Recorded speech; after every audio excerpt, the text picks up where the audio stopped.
Guys, despite of my initial thoughts to replace the whole wiring harness, I mean not the whole but the main body wiring harness for this car, I couldn't find the replacement harness. Probably, I don't recall if I recorded it, but I purchased the harness from GT4 Cayman. It didn't fit. It didn't have kind of this appendix for this module.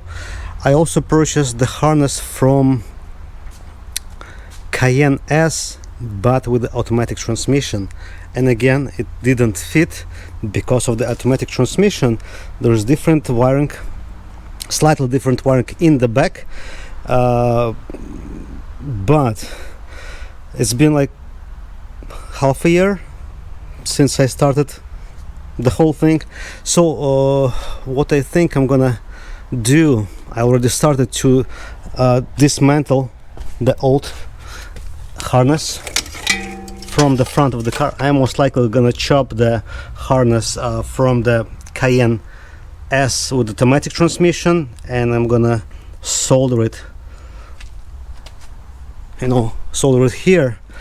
And the reason is, I suspect that the front end of the harness supposed to be the same as opposite to the rear end. I'm not sure if there is any slight discrepancies with ABS module and mechanical or automatic transmission. Hopefully not. So remove the fender liner, remove the headlight. So far the hardest part was to disconnect this guy, because I guess it's a crash sensor and it's located down there, and there is no any opening window just to get to it. So I was using those long hooks and pulled this red tab out. Then I was able to kind of press with the same hook on the lever. So long story short, I got it out. By the way, side note, I don't feel any coolant inside. That's something to be concerned about. But yeah, it's gonna be number 2 problem to worry. But right now I'm gonna remove the harness up to this point, and so I could compare it with the Cayenne S harness from the automatic transmission, and I'll see what kind of carnage is here. Maybe it's not 100% gone. Maybe I can salvage some of those wires. We'll see. But yeah, right now it's pretty straightforward. I'm gonna undo this. I'm gonna feed it back there. Same thing from this side, and once I'm done, I'm gonna get back to you. So this is what I'm doing now. I put the new harness that I chopped from the big one, and I put it on the top of the old harness. Let's say this is the connector for the ABS module on the new harness, and this is the connector for the ABS module on the used harness. So I put them right on the top of each other, and I'm using the old wires in the old harness as the reference, because I cannot use the pins here. It's done. So luckily, at least for the ABS module, there are no wires that are the same color that goes inside the chassis or inside the cabin, because I was worried slightly in the beginning, because there were a couple wires exactly the same, black and brown, but luckily one of them is going that way somewhere, I don't know where, probably to the sensor or on the wheel, and one of them is going to the cabin. So that's how I was able to tell them apart. So yeah, this is the black and brown that goes to the cabin. That was my first attempt to do the twisted wire group, and this is my second attempt. It looks much neater, and I am using double shrink wrap just to protect myself. So the first shrink wrap is those solder connector, so you just need to heat it up and the solder inside the center gonna melt and solder the wires, while this like a red stuff on the sides, it's gonna make them kind of weatherproof or waterproof. I'm gonna show you how it works in a moment. I'm gonna prepare another pair of wires. I'm still working on the ABS connector wiring, and I'm gonna show you how it works. I'm trying to alter the places where I put the connections, so it because the connections is twice as fat as the wiring, so I don't want it to be all in the same spot, so I'm trying to alter it back and forth. So how was it? Measure one time and cut 7 times or something like that. So I'm gonna use this wiring, which is coming from the good connector, somewhere here, and the wiring that goes from inside the chassis, somewhere here, to have just a slight overlap. Now let's slightly untwist those.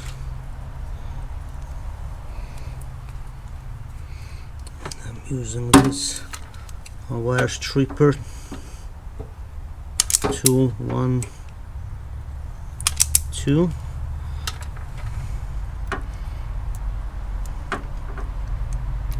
3, 4. For this one I'm gonna use the tiniest connection that I have. It's 24-26 gauge, and I mentioned I do the double shrink wrap. I'm gonna put this, actually it's triple shrink wrap, because this one counts as a double alone. It says dual wall, so whatever it is. So I'm gonna put it to the very end so it doesn't get hot before we need it to get hot.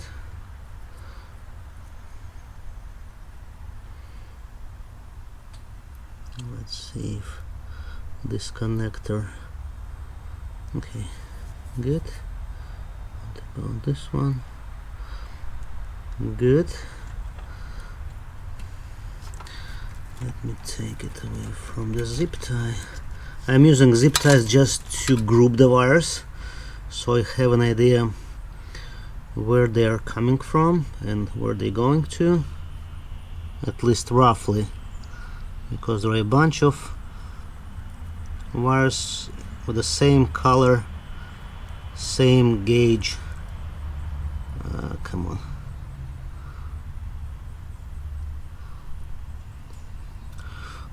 I'm going to make it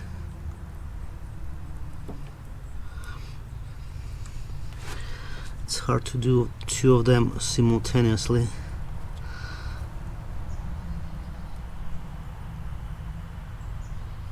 Okay. Come on. Alright, let's meet them in the middle.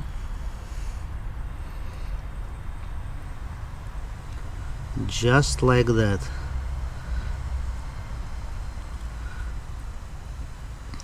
There is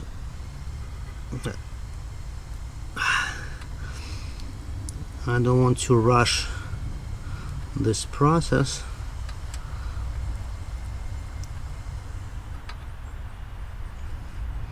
Okay, looks like they are connected well. Heat shield so we don't melt other wires.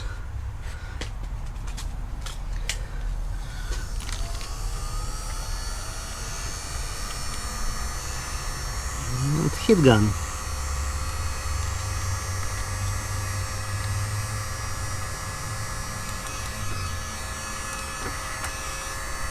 I'm alternating heat and cold, so I don't want to burn through.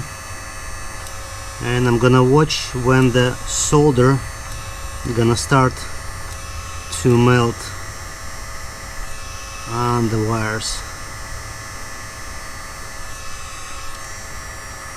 You see like the white insulation. Okay, the solder is melting. I can see it's flowing through the wires, and probably that's gonna be enough. I don't want to burn the insulation. Okay, that's enough. I'm gonna cool it down just a bit, and then I'm gonna put the black shrink wrap on the top of that to do like a double protection.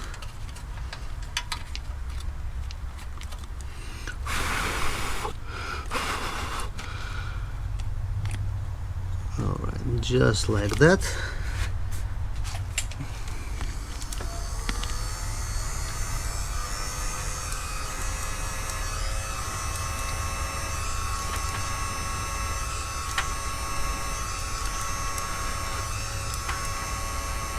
I'm gonna put a link in the description for the tools I'm using for those connections and for the shrink wrap. Looks like I like this shrink wrap. It's pretty fat and good insulated. I like it. Alright, 2 more wires done and another 150 left to go. Alright, I'm gonna repeat the whole thing another many times. That's the next day, and I wanted to update you on the progress. This is the zip tie of wires that already has been done, and it's about 40 more wires that I need to do. And I came across like a roadblock yesterday, and I kinda shoot it in my foot. And the problem is there is the bad wire, and I like cut it here.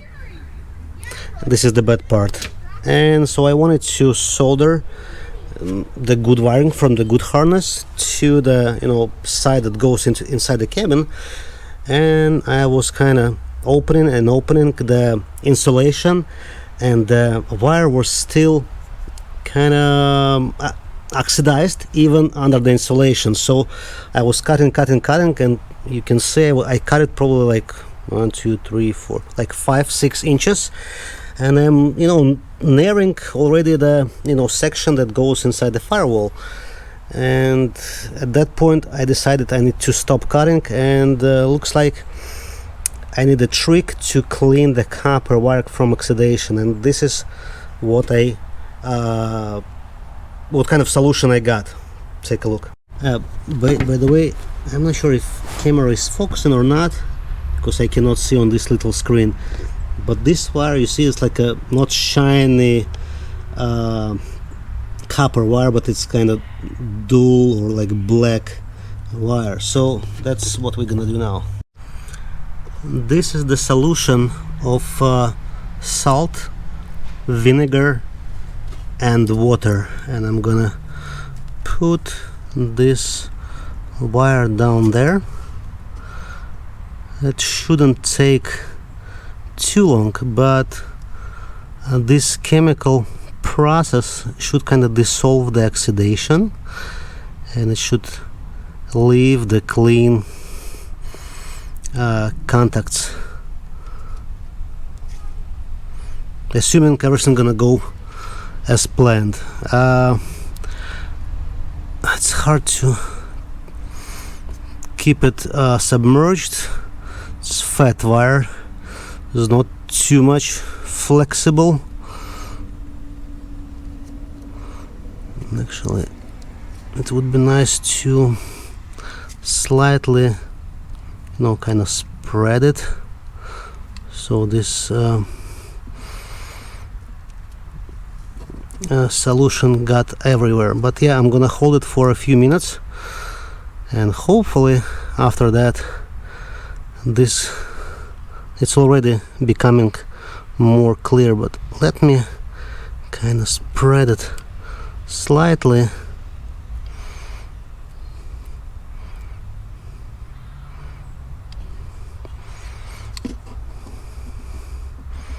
And after that I'm gonna need to thoroughly clean it, maybe with a contact cleaner, to remove this acid from the wire. A few moments later, I'm not sure guys if you can see the difference on the video, but that's totally different story now. Instead of solution now, it's like rubbing alcohol, because I want to make sure that I will clean all the acid stuff from the wire. So I don't want it to be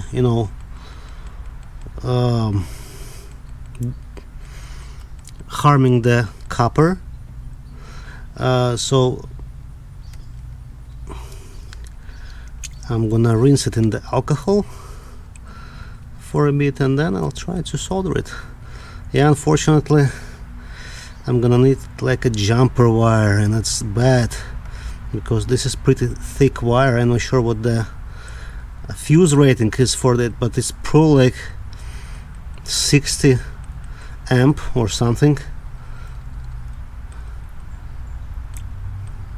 maybe even more. I speculate it may come to the fan, the radiator fan, and it goes to the right side, so it's probably should be the right radiator fan, or maybe the yeah, I think it's a fan. There is nothing else that draws that much power on the right side besides the fan.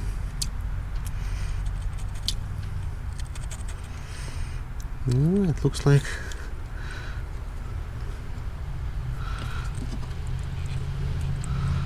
I rinsed it, and take a look guys, like new. If I would figure out that I didn't need to cut it that short, but that's too late. We need to work with what we have. I just finished soldering all the wires, and it's actually, what I forgot to do is to put this shrink wrap on the last wire, but yeah, I'm gonna do it right now. But I mean, in overall it's about 100 connections that I made, and at one point I did a mistake, and there were two wires exactly the same marking and tracer. It was I guess it's a black wire with a green tracer, and one was slightly thinner, the other was slightly thicker, and at first I didn't found my mistake, and then when I had left this kind of second wire, which is at one side it was thicker, at the other was thinner, I figured out at one point I missed that error of mine. So yeah, I was able to find this. I was able to find this black wire with the green tracer, and sure enough on one side it was thick, on the other side it was thin, so I was able to swap them before I plugged everything back. And right now I am not yet putting those wires in place because I need to replace the ABS module because it's melted. I would like also to remove the seam sealer, pretty much same thing as here on the top, but it's right there because it's slightly crusty. I already purchased 3M seam sealer as well, and it's gonna be much easier for me to apply it once the ABS module is removed because it's right in there. Also, I think that I need to replace those brake lines because I believe they've been subject for high temperature because of this fire or whatever, and I think it's gonna be a good idea to replace them just in case. But other than that, power wash this area because of this fire extinguisher thing. I already used some compressed air to clean as much as I could, and I guess only the power wash should clean the remainders of this powder. And I'm gonna put the interior back in place. Hopefully I'll find all the parts because it's been like probably a couple months or maybe even more when I disassembled this interior, thinking I'm gonna replace the whole wiring, but obviously I couldn't find the wiring, therefore I did it for nothing. And I already forgot where everything was going to, so it's gonna be a challenge for me again to remember how to put it back together, but hopefully I'll be able to accomplish that. Other than that, I'll keep you posted.